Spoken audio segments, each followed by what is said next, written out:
Thébault. Bonjour. Vous reprenez vous aussi le personnage de Mickey avec ce choix de raconter la jeunesse de Mickey. Sauf que Mickey, il est devenu vieux, il raconte ses histoires à son petit-fils et il ment comme il respire. C'est ça l'histoire. C'est son arrière-petit-neveu. Oui, on n'a pas le droit. Mickey n'a pas le droit d'avoir des enfants. Quoi. Ah oui, oui, c'est vrai, je suis bête. Donc non, c'est son arrière-petit-neveu et donc il raconte sa jeunesse. En fait, j'ai repris un peu l'idée que j'ai eue avec.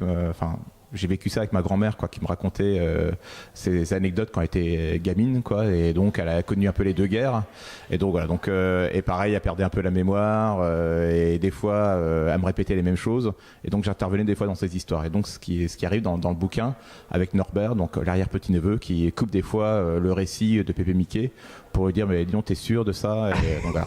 Il a des doutes quand même. Voilà. Mais il ment consciemment. Il mange, non, je pense. Après, il arrange un peu à sa sauce, quoi, l'histoire. Bah voilà, c'est le héros, quoi. Donc c'était ça qui a été assez rigolo. Mais Mickey, quand il reste quand même le héros, c'est pas non plus un menteur non plus, quoi. Donc quand il est jeune, c'est vraiment il rentre dedans pour faire la bagarre, quoi.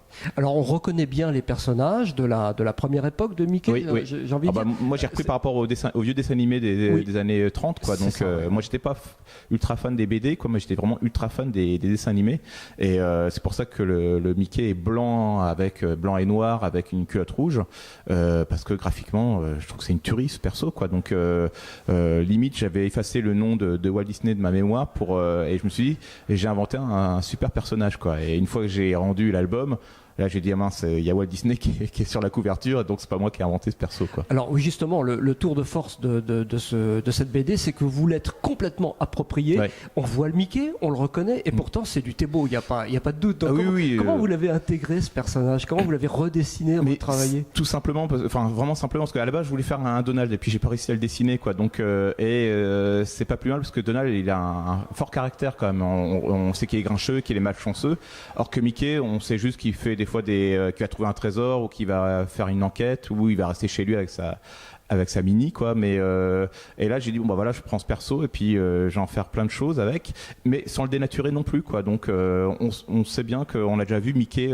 en cow-boy trouver de l'or et tout, mais on n'a jamais vu aussi la première rencontre qu'il a eue avec Patibulaire ou avec Minnie. Donc j'ai pu mettre plein de choses qui n'avaient pas été faites, comme pareil j'ai pu mettre Mickey vieux, quoi, et Disney m'a laissé faire, quoi. C'est la question que j'allais vous poser justement quand on s'attaque à cet univers-là. Est-ce qu'il n'y a pas des barrières? C'est quand même assez violent votre BD, mine de rien, ça bastonne pas mal. Oui, bon, Loisel c'est pire, hein, mais je balance un peu les copains, mais moi de toute façon j'étais parti par rapport au dessin animé, donc j'avais déjà une barrière, mais moi je voulais pas faire une parodie de Mickey, moi je voulais faire un Mickey qui peut passer dans le journal de Mickey, quoi. Donc mais en me donnant ma patte, quoi. Donc en allant un peu plus loin dans la bagarre ou dans les courses poursuites, et puis en allant dans le rigolo avec Pépé Mickey.